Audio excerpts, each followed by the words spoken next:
Oh hi, Kedro here is the DM for Id Scape Games. I've been a dungeon master for ages and would like to pass on some of my knowledge and experiences to help others join the crazy world of being the dungeon master. In this series of videos, we will be diving into the three primary interaction types, or three pillars of TTRPGs as they're more commonly known these days. These pillars are social, exploration, and combat. With this installment, we'll focus on that second most intensive of pillars, the combat aspect of role-playing. Let's roll into that intro and get started.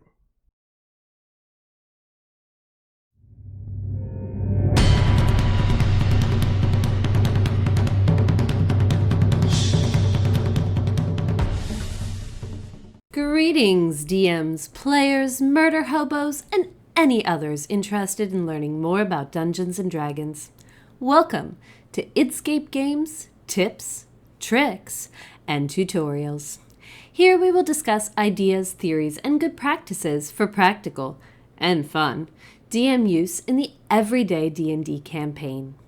As always, there'll be a lot of helpful information shared, but we also want to hear from you. What are you interested in learning more about? What challenges have you come across? Do you have any guidelines you use at your tables that might be helpful to others? Let's create a community support system so that we can bring out the best in the game. Check out the links to join our Discord server, and feel free to hassle our players. Trust us, they love it. Time for both the bane and excitement of every DM's campaign, combat. Let's take a gander at this pillar, as it's one of the most integral of the three. Combat is both the crunch and bulk of every RPG. Players generally come into these games playing characters in situations that are vastly more exhilarating than our everyday lives. Sadly, there are no real dragons to slay, evil kingdoms of necromancers to vanquish, or goblin camps to invade, at least near me. If you happen to have these locally, please let us know in the comments below so we can flag your hometown in our looking for group mode. So, rules. Who needs them? Just kidding. They're a crucial part of the game, but not something that we're going to be addressing here today. Nobody wants to listen to me reading off all the rules. There are manuals for that. Suffice to say, you should familiarize yourself with them before diving into your first battle. And while you want to avoid looking them up in the middle of a fight to the death, have them handy just in case. If you're currently struggling with a specific rule, let us know in the comments and we'll be happy to get our help desk on it right away. Once you've figured out the basic rules of combat, the next step will be to explore how to make it more interesting. Some players enjoy the tactical sense of combat, but we can do so much better than just setting up a map and throwing the shiny click-clack math rocks around the bitter end. We don't have our math rocks. Where's my math rock? Honey, I need a math rock. Ooh, shiny. I highly recommend looking for factors when trying to make combat more fun and interesting. These include scaling, flow, tension, and the environment. Scaling in combat per the DMG is arguably based off challenge rating. At the low to mid levels, this works fairly well for a rather standard party. But as we all know, not all characters are created equal. And some of the players highly optimize for combat, while others are unwilling, unable, or just don't understand the concept. And there's nothing wrong with not optimizing for combat under any of these circumstances. In fact, playing a non-combat optimal character can be really fun, as long as the party's not heavy into the wargaming aspect of D&D. Bringing a character like that into that style of play doesn't help anyone at the table. That said, as a DM, make sure to be upfront with your players about the type of game they and you want to run. Be aware of that decision in your game planning. Understand that your first few games are going to be used for you to feel out the power of the characters and how well the players can utilize them. This power review phase can happen multiple times throughout your campaign. Typically, you'll see the major bumps in each of the level tiers, 1 to 4, 5 to 10, 11 to 16, and 17 to 20, with minor adjustments being made every other level as casters gain access to new spell levels. Look out for level 5, that fireball's a doozy!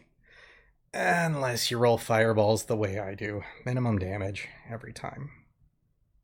You may also see a shift in scaling when heavily optimized character builds first start to go fully online, seeing them shift from moderately ineffective to ultimate powerhouses of combat options. Coffee lot, pal sort, etc. These tend to feel underwhelming in the early phases, but spike pretty hard when they get fully battle operational. Scale your encounters to meet the needs of both the character's capacity as well as the story objectives. There are some easy options to make things work. First off, monster hit points. When looking at that monster, you'll often notice that hit points are labeled #, corned beef hash, whichever generation you are, you know what I'm talking about. Then in parentheses, dice plus constitution modifier. That first number is the average hit points. That second is the actual range of hit points the monster can truly be. Using that range allows you to easily modulate the scale of combat, adding or removing extra rounds to combat to make it easier or harder as needed. The flow of combat is something that should be modulated often. Bringing in extra waves of minions, those little foddery critters that only have 1 hit point apiece, letting your players devastate their way through a horde of enemies. These can simply be a smaller, weaker version of the main obstacles you already have in the way. Let's take a look at kobolds as an example. They're my favorite! Base kobolds are fairly weak, though not weak when numbers are added in due to their pack tactics option. They have 12 hit points, a dagger, and a sling, all of which with a +4 attack bonus. We love you, Kibble. So you could easily start out with 3 to 5 normal kobolds for what should be an easy encounter against a level 2 adventuring party.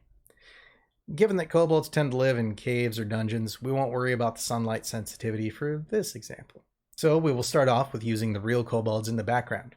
They use their slings and will work off pack tactics to gain an advantage on their attacks, and will utilize the minions we throw in to garner that advantage. We can do this in several waves to stagger the capacity for the players to hopefully move up or around in order to take out the kobolds that have the tactical advantage here. 2 to 3 minion kobolds make up the front line, each with only 1 hit point and a dagger, and no plus attack.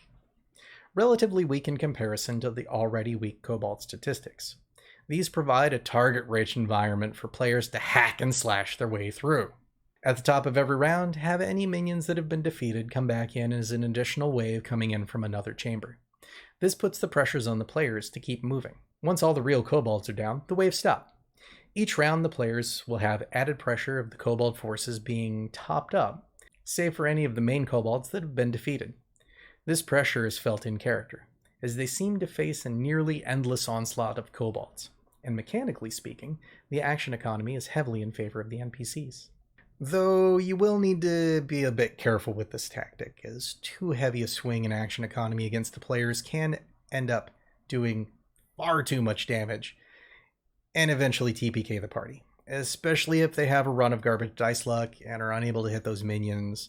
1 hit point's the only thing that's needed to keep fighting at a full capacity after all. Finally, let's look at tension. Now, this part may be scoffed at by a lot of DMs and even more so by players, but it's where the DM's invisible hand is most active in combat. That said, if you're running a campaign strictly as a war game, dismiss what I'm about to say, as you want to run that as clean and fair as possible. However, if you're looking to make the game more about story, drama, and are using combat to assist with the goals and backdrop, then continue on. The hit points, stats, and everything else on an NPC are at your discretion. DM screens are helpful in this regard, and while I don't always use them, they really are. This is your world. You create the situations, and the players weave the story through their interactions. If the players are going to single shot your BBEG, give it an interesting effect or extra hit points, really, whatever's needed. Often a simple shield spell will work to get you into that next round. This blends even better if you're facing something unnatural or magical. Specialty undead, say a Death Knight, which, while may be defeated, unless the players actually know how to destroy it, they may end up just turning it into a reoccurring villain. The point of tension is to make it so that combat is not simply a shiny math rocks go click-clack. We score up the numbers and apply the damage versus hit points. That sort of combat can be very boring. I hit AC blah blah, I do blah damage, okay, hit points subtracted, next person's turn, wash, rinse, repeat. This is how war games run, and that's fine if it is your thing. But combat is so much more. Filter in how things happen, where combat blows land, how they land. Do they slash a light red line exposing a small amount of muscle sinew beneath? Does the force of the eldritch blast stagger the foe, causing red welts to line up on its face? Is the miss a near miss, carving a small groove across the enemy's armor, or is it parried easily away by the foe? Use description during each action sequence. Giving that visual cue to the actions will help your players feel more immersed and engaged in what's going on with the combat. Plus, if you're streaming like we are, it'll help engage the audience. Captain Planet, aka the environment. Should I keep that in? I'm going to keep that in. Make sure to add in some unique details for the area that your players are going to be fighting in. Does the area have a chandelier, or perhaps a wobbly pile of rocks that could fall at any moment? Environmental options for the players to interact with will get them thinking about the tactics they're using. Getting them involved on the map itself means their eyes are on the game and not on their phones when it's their turn, so that they can come up with interesting choices that may or may not succeed. The archer opts to take the shot at the cornerstone holding that loose pile of rocks while the NPC is standing next to it. Succeeding in the attack roll, that small stone careens out of place, sending the rocks tumbling down into the adjacent square, crushing the kobold chieftain under its weight. You show them this once, and your players will be looking for it in every combat going forward. What sinister advantage have you placed in the room for them? How best can they use it? How much damage will you let them do with it? More options is always a better way to go. It leads to more engagement, more immersion, and more satisfaction of both the players and yourself as you see them wade into situations that you craft, and that they come up with creative and crazy solutions to handle them. Next time on Id Scape Games, we'll be taking a deep dive into making exploration and travel more interesting, and how to bring more roleplay on the road. Well, hi again. I see that you've successfully made it through another of DM Kedro's tutorials. If you want to make sure that you continue to be up to date on ways to improve your game sessions as a DM, make sure to hit that subscribe, or follow, or whatever the appropriate button is somewhere on this page. Verify all notifications are turned on. Give us a like or comment if you have gotten this far. And thank you, as always, for watching. Remember, get creative. Now, where did that mascot sneak off to? Now it's going to be one of these. Yeah. In fact... Using that range allows you to easily... Now the brandy. Bringing in extra waves of minions. Those little foddery guys that only have 1 hit point. It was so good. Yeah. So, we will start with the real kobolds in the background. They'll use their So.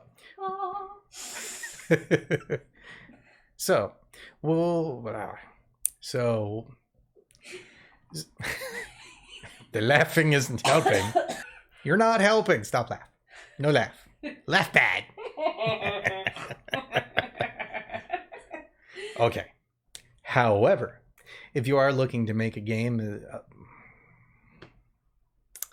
too much brandy, just a little too much. It's not even a shot. I know. I'm a cheap date in the morning. However.